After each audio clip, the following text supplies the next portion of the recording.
Kerajaan Kutai yang bercorak Hindu di Nusantara yang memiliki bukti sejarah tertua berupa Prasasti Yupa yang berdiri sekitar abad ke-4 Masehi.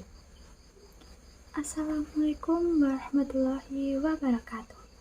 Perkenalkan, saya Aisyah Kala Ramadanti, nomor absen 3 dari kelas 10E.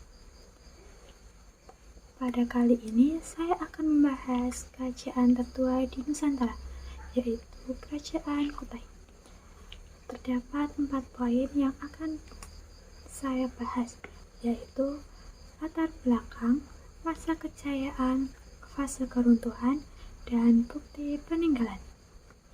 1. Latar belakang.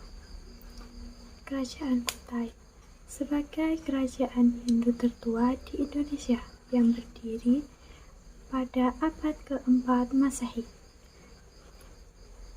Berdiri di Muara Kaman, tepi Sungai Mahakam, Kalimantan Timur, yang dipengaruhi oleh masuknya budaya Hindu-India melalui jalur perdagangan, didirikan oleh Kudunggal. Kerajaan ini berkembang pesat karena posisi strategisnya di jalur niaga dan tradisi pemujaan siwa yang kuat. Berdirinya Kutai ditandai dengan adopsi kebudayaan Hindu-India yang dibawa oleh pedagang maupun kaum Brahmana. Hal ini dapat dibuktikan dengan digunakannya nama-nama berbasis bahasa Sanskerta seperti Aswawarman, serta sistem kerajaan. Raja Kudungga dianggap sebagai pendiri sekaligus raja pertama yang memiliki nama asli Nusantara, menunjukkan transisi dari kepala suku menjadi Raja Hindu. Keberadaan kerajaan ini diketahui dari 7 prasasti Yupa yang ditulis menggunakan huruf Pallawa dan bahasa Sanskerta yang mencatat silsilah raja-raja Kutai. Meskipun tidak berada langsung di jalur perdagangan internasional, wilayahnya yang terletak di muara Sungai Mahakam menjadi tempat singgah bagi para perdagangan internasional yang melintasi Selat Makassar, yang memungkinkan terjadinya asimilasi budaya dan ekonomi.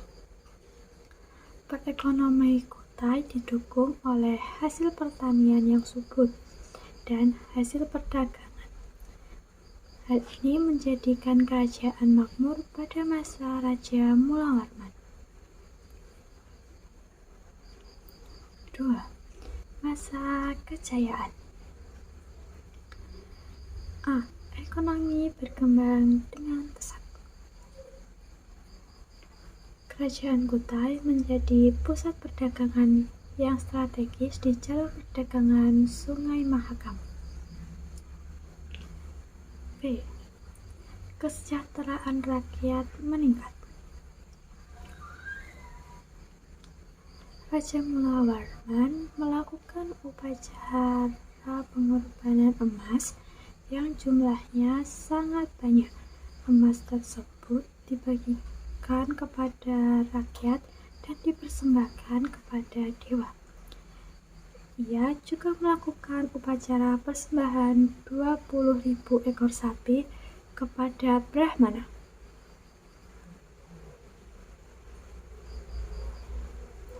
C. Pengaruh agama Hindu yang kuat.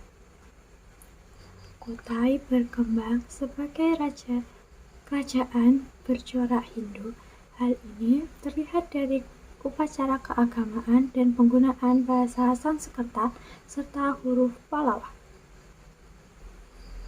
3. Fase keruntuhan.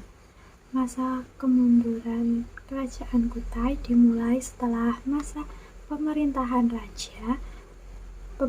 Raja Mulawarman ditandai dengan melemahnya kekuasaan dan kepemimpinan meskipun kerajaan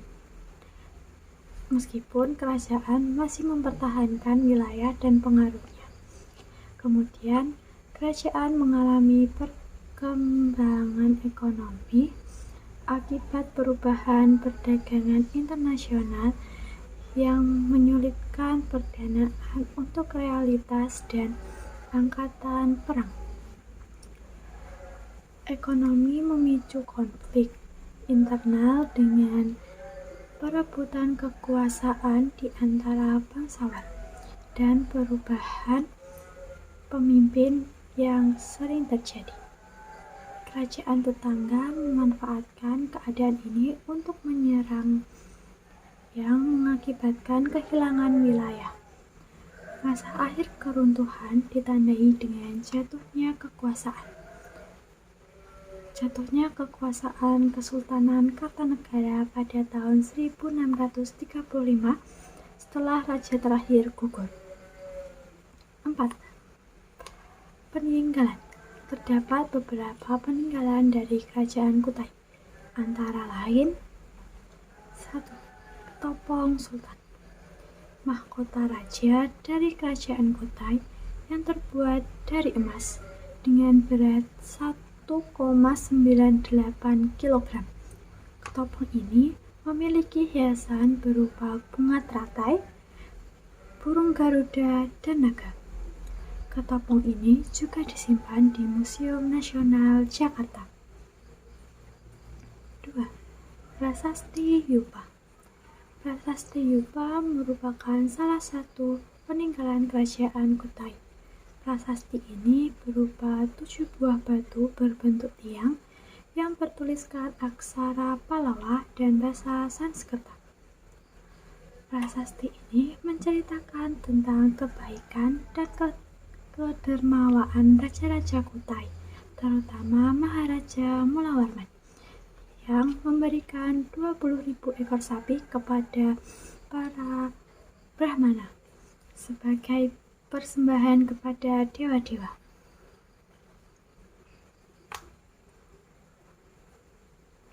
3. Kalung uncal. Kalung uncal adalah kalung emas seberat 170 gram dengan relief kisah Yain. Diyakini dari India. 4. Kura-kura emas. Kura-kura emas terbuat dari emas murni dengan berat sekitar 20 kg. Di dalamnya terdapat batu permata dan hiasan lainnya yang menunjukkan kekayaan dan indahnya seni Kerajaan Kutai. Kura-kura emas ini memiliki cerita yang menarik. Menurut sejarah, kura-kura emas ini merupakan benda persembahan atau hadiah pernikahan dari Kerajaan Cina untuk Aji Bidara Putih, salah satu kerajaan putri Kerajaan Kutai. 5. Pedang Sultan. Pedang Sultan adalah pedang emas padat dengan ukiran harimau. 6. Tali Juwita. Tali Juwita adalah simbolisasi 7 muara dan 3 anak sungai Mahakam, terbuat dari 21 helai benang yang masing-masing terbuat dari emas, perak, dan perunggu. Tali ini memiliki hiasan berupa 3 bandul berbentuk gelang dan lampion yang bertatahkan permata kucing, bajirat putih, dan bandul kecil. Tali Juwita berasal dari kata upavita yang berarti kalung yang diberikan kepada raja. Tali ini biasanya dipakai pada upacara adat bepelas, yaitu penobatan Sultan baru. 7. Keris Bukit Kang. Keris yang digunakan oleh permaisuri Raja Kutai Kartanegara pertama. 8. Singgasana Sultan. Kursi raja yang digunakan oleh Sultan dan permaisurinya. Akhirnya, poin-poin pembahasan telah selesai. Saya mengambil materi dari beberapa sumber, antara lain Kompas, Liputan, Wikipedia, Ruang Guru, dan masih banyak lagi. Cukup sekian materi yang saya sampaikan. Jika ada kesalahan dalam pembacaan maupun informasi. Saya mohon maaf. Wassalamualaikum warahmatullahi wabarakatuh. Terima kasih.